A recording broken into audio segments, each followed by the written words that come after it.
Reddit folks, what's a good deed you did that backfired on you? I stepped in during a domestic violence scene in my apartment hallway by calling 911. I saw the attacker pinning the victim down, punching and biting their face. When I appeared, the attacker bolted but came back while I was helping the victim to safety. He choked me, beat me, and broke several bones in front of the victim.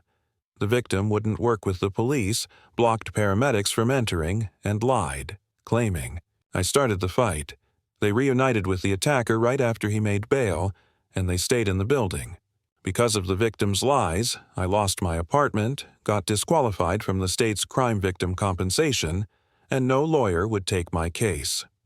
My role in the incident was erased from the attacker's court case. He faced 5 felony charges, but they were reduced to a single misdemeanor after the victim's lies. Prosecutors never reached out to me. On top of that, I nearly lost my job due to my injuries and racked up thousands in medical debt. The attacker got 30 days in jail and a S system. I apologize, but it seems like the response was cut off. Let me complete the rephrased script while maintaining the tone, length, and structure as requested. Reddit folks, what's a good deed you did that backfired on you? I stepped in during a domestic violence scene in my apartment hallway by calling 911. I saw the attacker pinning the victim down, punching and biting their face. When I appeared, the attacker bolted but came back while I was helping the victim to safety. He choked me, beat me, and broke several bones in front of the victim. The victim wouldn't work with the police, blocked paramedics from entering, and lied, claiming I started the fight. They reunited with the attacker right after he made bail, and they stayed in the building. Because of the victim's lies, I lost my apartment, got disqualified from the state's crime victim compensation, and no lawyer would take my case. My role in the incident was erased from the attacker's court case. He faced 5 felony charges, but they were reduced to a single misdemeanor after the victim's lies. Prosecutors never reached out to me. On top of that, I nearly lost my job due to my injuries and racked up thousands in medical debt. The attacker got 30 days in jail and a 4-hour class on why beating people is wrong. He never paid a cent toward my medical, court, or moving costs, despite laws requiring it in violent crime cases. Third parties, kids, family, neighbors, lose the most in domestic violence. Some said I shouldn't be mad at the victim because of Stockholm Syndrome, but that didn't fix my broken bones, pay my bills, or get my home back. I blamed them almost as much as the attacker. I turned my dad in for a hit and run that killed a woman, and my family disowned me. My dad became a heroin addict when I was 12, stumbling through life and causing chaos. At 16, I told him I'd help if he got clean, but otherwise, I was done. By 18, he was still using. One night, the news reported a hit and run that matched his car's description. I checked and found his car wrecked, shattered windshield, missing mirror, dented hood. I knew it was him, so I called a cop friend to report it. It was him. He'd killed a woman who saved her daughter by pushing her out of the way. I did the right thing. He killed someone to feed a habit that tore our family apart, and now another. His side of the family, who I wasn't close to, cut me off. It stings, but I'm proud I did what was right when it was brutal. You're a hero for that. My childhood was full of abuse. My dad got drunk and beat me senseless. My mom tried to stop it but feared losing her perfect family. After their divorce, she apologized. But my brother, too young to remember, didn't get why I hated Dad. When I explained, he got mad, called me a liar, and said I should forgive him. We're close, but mentioning Dad makes him hate me. My 3 cousins, like big brothers, also think I'm lying because cool Uncle Kevin couldn't do that. Bringing up Dad labels me an attention seeker, but I'd never fake that pain. Thanks for the support, strangers. You're amazing. My mom's cousin was dying of cancer, diagnosed too late for treatment. My parents covered his hospital bills and cared for him until he passed. Then his siblings accused my mom of causing his cancer. In Nigeria, her cousins are superstitious, believing in black magic. Imagine being blamed for cancer. Playing soccer as a teen, I was obsessed with fair play. In a 2-2 game, our striker faked a foul near the goal, and our team demanded a penalty. The ref gave it, but I told him it was a dive. After checking with the linesman, he canceled the penalty. My team was livid, but I wouldn't win by cheating. Made a throwaway since some teammates are on Reddit. In 7th grade, a girl was bullied over a rumor she stalked a senior by faking a MySpace account. She was framed, and I believed her, becoming her friend. She faced bullying from students and teachers. One day, 2 16-year-old guys made her cry, telling her to kill herself. I hated them already, so I started protecting her, stopping senior girls from hurting her and telling my gym class to back off. When people found out we were friends, most stopped talking to me. I don't care. They're pathetic. The guys apologized. To her. But I still despise them. Thanks for being the only mature person there. In college, I dated a football player who got wasted at a frat party, downed a bottle of rum, and demanded I ride him all night. Sober, I refused. He got mad, grabbed his keys, and tried to drive drunk to find someone else.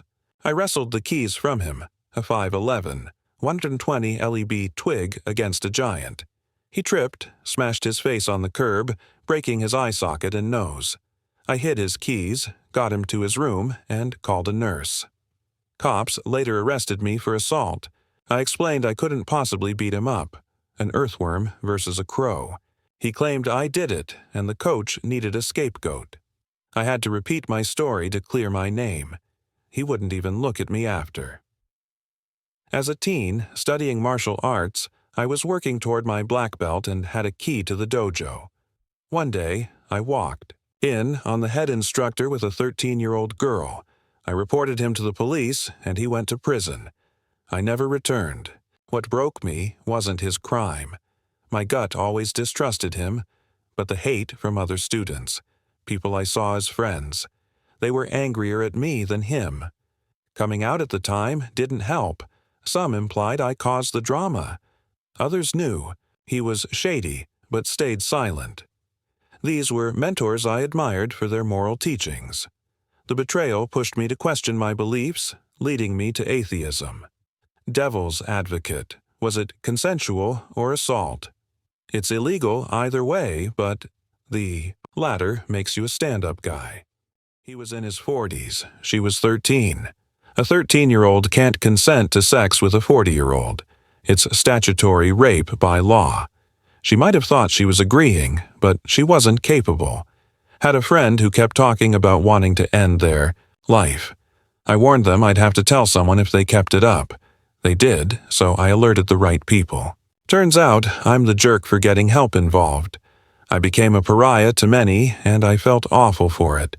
But it would have been worse if I stayed quiet and something happened. I've called the cops on someone over the phone saying, "Hate me all you want in therapy if it helps you, but I'm calling now." They were taken to the hospital. Eventually, they spoke to me again, but too many of us lose friends over this. We don't judge. We support those who make that call. It's brutal.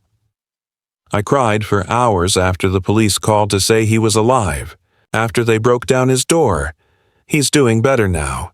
Sometimes you hit rock bottom before rebuilding. I've shared this before, but not the fallout.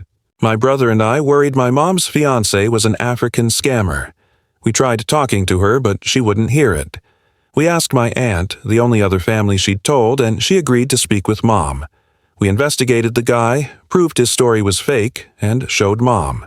Now she hates us for humiliating her and betraying her trust by involving our aunt, someone she'd already confided in.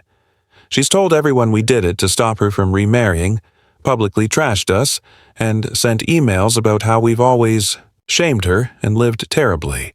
She's cut us off, then claimed we ignored her birthday and never visit. We've lost our relationship with her and are seen as awful because we tried to save her savings from a con artist.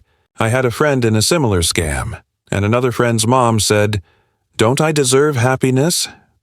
I think Mom wasn't in love. She saw him as a ticket to a worry-free life. She was using him too. I reported a friend to Protective Services for neglecting her kid. She was a mess and I felt guilty, but she was harming her child. I only told my best friend, who said I was wrong for meddling in others' lives and shouldn't care. He clearly doesn't know what it's like growing up in that kind of home. My heart aches because my sisters are in a neglectful situation. 2. Their mom, my stepmom, is unstable and manipulative. My dad's a broken man who's not entirely blameless. Things were good before she came along. Dad used to be amazing, but now he's defeated. Their house is filthy, and the kids get little attention, just parked in front of the TV. Once, the youngest ate off the floor because she was hungry. I heard she drank from the toilet out of thirst. I'm furious. My sisters, 2 and 4, lived with me and my grandparents for a year because Grandma was horrified by their conditions. They've grown so much in that time. The 4-year-old could barely speak due to untreated ear fluid. She still struggles. The 2-year-old's doing okay since she was younger. Last week, Grandma had a stroke and can't care for them anymore, so they're back with my parents. Relatives and grandparents are watching closely and ensuring daycare, but it's not enough. They're giving my parents a chance to change. I lived there 13 years before I left, fed up with their mess. I know. They'll never get it together. I wish someone would call CPS so my sisters could live with people who cherish them. You did the right thing. Why can't I call CPS? I'm not involved enough to make a strong case, and I trust my family to handle it. They're waiting for solid evidence. Dirt alone isn't enough unless it's extreme, which it isn't, though. It's gross. They check on the girls, document issues, and will report if needed. It's a process.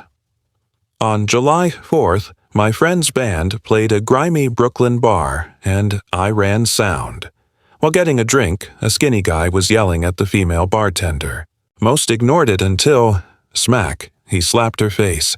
He spewed vile words and left. I followed, tailed him for 15 blocks, flagged a cop, and explained. They found drugs on him and arrested him. I ended up in the cop car as a witness. Back at the bar, the bartender wouldn't press charges because he was a regular, so he walked. Stunned, I stood there processing. Then a short Puerto Rican woman, not being racist, she had a flag bandana, pointed at me yelling, "There's the snitch!" She and another patron flashed knives from 10 feet away, saying, "Stick around. You'll see." I didn't. TLDR. Guy hits bartender, I tell cops. His friends threaten me with knives. My dad supported 2 families growing up. My uncle was a deadbeat, his wife jobless, living in my grandparents' house with everything paid for. Dad covered. My cousin's education, bills, and our family's needs. After my grandparents died, we moved. Now, my cousin wants to sue Dad, claiming he stole $200,000 from Granddad's account, though evidence shows it went to another aunt. We're in a messy legal fight, and it's wild. In middle school, my mom checked my Facebook while I was asleep, because I left it logged on her computer. A kid in my grade posted statuses about wanting to die, including how to kill himself without a gun. Mom called other parents, then the police. They checked the posts, went to his house, and took him to a psychiatric hospital overnight. Monday, he told everyone I called the cops, twisting the story.